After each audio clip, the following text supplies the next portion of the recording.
Hello everyone, my name is Putty and welcome back for another very important video. Today I am going to be introducing to you my new series.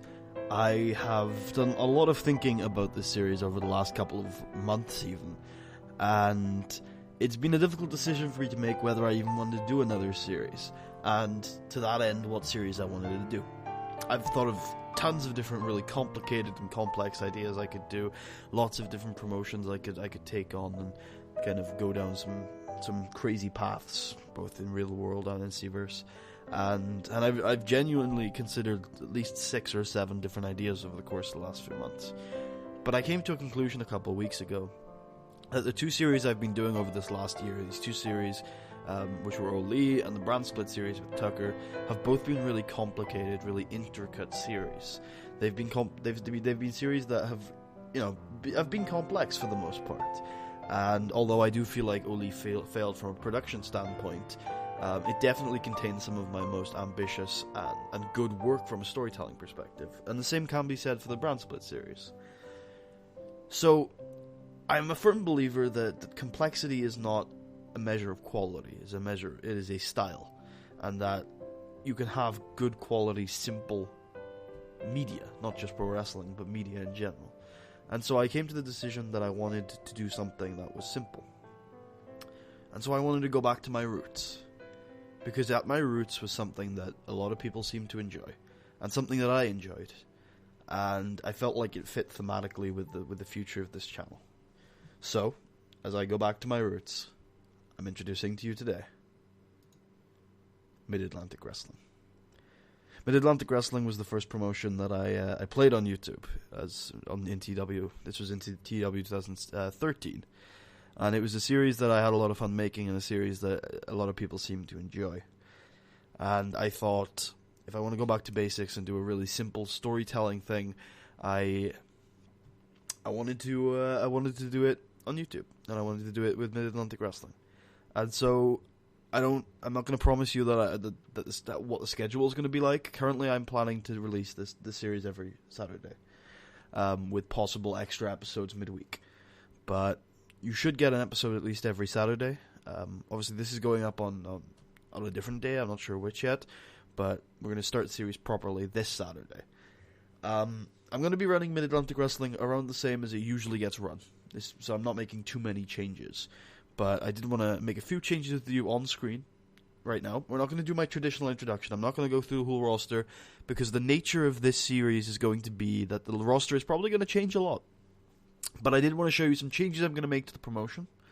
And furthermore, I also wanted to highlight a few key players that are probably going to be doing some pretty big things this year. Probably. Maybe not, but probably.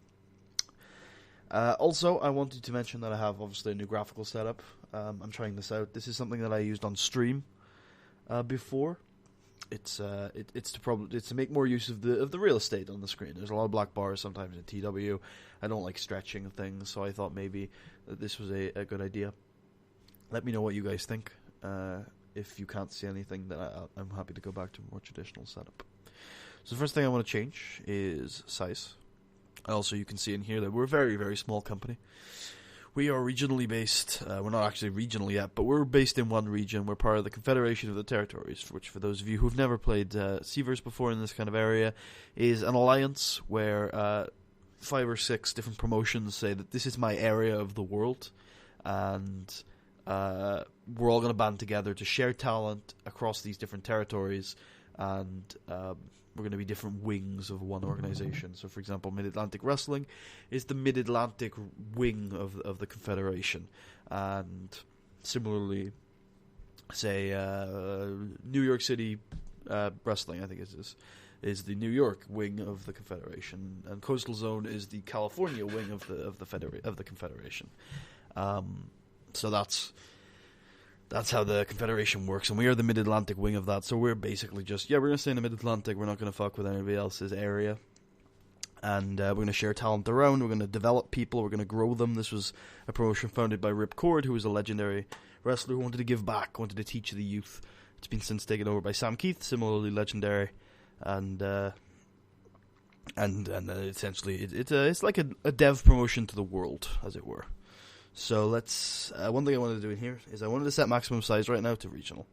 I'm not planning on increasing any further than regional. Our intention with this series is to tell simple stories and grow some people, make some stars. The other thing I wanted to do is I wanted to retire the Mid-Atlantic American title. I've had a lot of fun with using that title in the past, and it certainly serves a purpose, but I find it very difficult to build a number of shows around a small promotion with a small roster and having a mid-card title. I feel like you can transition very quickly in promotions such as this from a mid-card player to a main event player, and I struggle sometimes to fit mid-card championship storylines. There are a lot of people that love championships because it's easy to make feuds and long-term storylines around them. For me personally, I find they're a nuisance. I prefer to make stories without titles most of the time in the mid-card, and I like the title to be the guy most of the time. I've always had this philosophy that if a championship could not main event a show, it shouldn't exist. And in fact, back when I did Maw last year, I did main event a lot of shows with this title. It did mean something in a lot of ways. But towards the end of the series, it did kind of taper off, and I don't want that to happen again.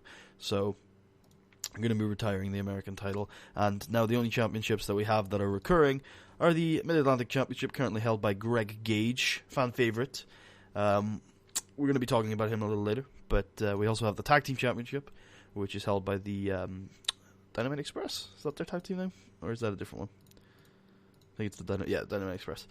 They're also going to be talking about them a little later. They've been around for a while, and they've held this title for a while. And these are tournament titles. Singles tournament, which is in January. It's going to be our first show, actually, on Saturday. And a tag team tournament, which is in the summer. So all of these will main event shows. These two will automatically main event the shows because they're tournaments. And then I imagine we'll get to main event with both of these titles as well. We should also mention, though, before we continue on, is that obviously we're in the Confederation of the Territories.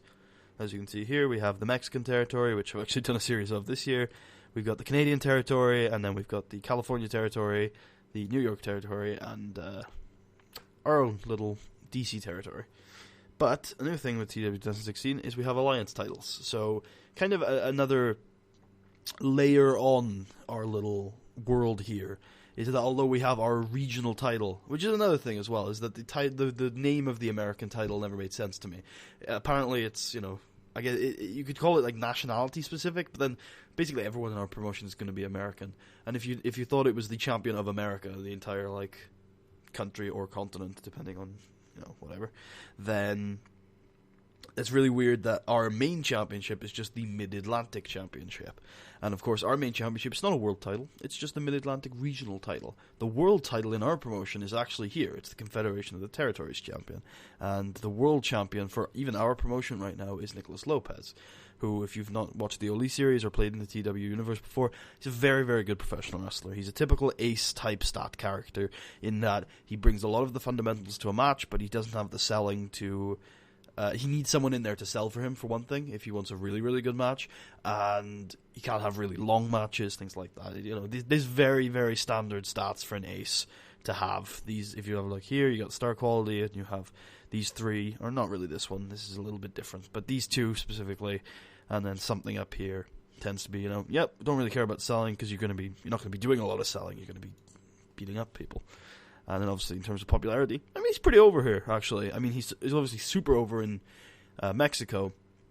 But these are decent stats for us. He probably would be a very solid main eventer here. And he's 40 years old. He's a legend. If he ever visits, he will be treated like royalty. And we have a really good tag team here in the Ring Generals, who we're probably not going to be seeing a ton of this series. We're going to be seeing them, definitely. But I won't be hiring them on a full-time basis, so I'm not going to talk about them until they arrive. I'm going to take a quick look at the product, just to show you what it's about. We're old school. We're slow-paced, mostly. We're going to check a few indie moves in there, here and there, but we're not like... Actually, probably not, actually. I just noticed that we don't do anything. No flips, no flying, no brainbusters or anything like that. It's just simple stuff. Probably looking for a lot of brawlers, probably looking for a lot of... just wholesome good guys and wholesome bad guys, telling very simple stories and not going too complicated with it. We have a face-heel divide, good versus bad, and just a safe little indie promotion. Not quite as traditional as New York, but not too far off. So before we end off, again, I'm not going to go through the entire roster, but I would like to talk to you about 4 acts, 5 people that are particularly strong to this roster. Don't get too attached to any of the people on this roster, aside from maybe the main event players. I would not be surprised if a lot of these guys didn't make it the year, because this is going to be a very interchangeable roster. We're also going to have our own personal developmental school, which Maul starts with, and we're also going to be on very high new people. So wouldn't be surprised if we get a ton of people new people to develop and stuff like that, because it's all about developing people. We only really need a core set of lads, although they could be stolen, and I hope they don't. So we'll start off with the ace, kind of the ace. He's our champ. He's Greg Gage, and he is the son of Sam Keith. Greg Gage is his shoot name. Actually, Sam Gage is Sam's shoot name. Keith is his stage name, and he's the champ. He's a blue chipper. He's a young guy. He's got a lot of potential. He's 26 right now. He's been champ since late last year. It's not been long. He beat Roderick Remus, who was part of the Remus brothers. His brother. Remus is actually one of the 4 acts I wanted to talk about, so we'll talk about him a little bit right now. Remus is the former champ. He's the guy that Gage beat for the title. And since then, he's been on the shelf. He's part of the Remus brothers. His brother, Remington, was a good wrestler, but he got injured really badly in a biking accident, and he's now a commentator. I think he might be in California. I'm not too sure. But Roderick is also a good wrestler. I don't think he's as good as his brother, but he's good enough, and he'll be an important main event player for us when he returns. We'll take a look at his stats real quick. As you can see, he's very good. He's very, very good, especially his selling. It's very good for someone in his position and his age. I expect to see really good things out of him. That top row is fantastic on the indie scene. He's got the stamina to go long. He's got some sex appeal, not bad star quality, and I believe he's quite over in the area. So, yeah, big, strong main event player. Will do big things for us when he returns from his concussion. Back to Greg Gage then. So, yeah, he's only just won the title, and one thing that we're going to be talking about, obviously I'm going to let a lot of these shows talk to you about characters. I'm not going to say, oh yeah, this guy is this, for the most part. But we'll start with Gage and just say that one of the characteristics I'm going to be having for this Greg Gage character is he is beloved by the fans, but he's still quite nervous, and he's still quite unsure about himself, despite being a clear main event player. And in real life, he's probably cocky as fuck right now, because he's working in... he's selfish, but he's not egotistical. But he's working in Japan right now. He's actually one of the big things about Greg Gage in this edition of the game. In this edition of the game is when he came back to America, because in previous editions of the game, he was working in Japan a lot. And he still is working Japan. He's more popular in Japan than he is here in the States. And I'm hoping that doesn't mean we end up losing him. He's currently working in what is essentially now an independent promotion. I'm not going to make too many comparisons because they're often wrong, but with Golden Combat Grappling, you can look at it kind of as all Japan now. It used to be a really big promotion, one of the best, one of the top, and now it's kind of an independent promotion, and that's where Golden Combat Grappling is. Did I say that right? Golden Canvas. It's Canadian Golden Canvas Grappling, that's it. It is right now. Greg Gage is amazing. He's not like...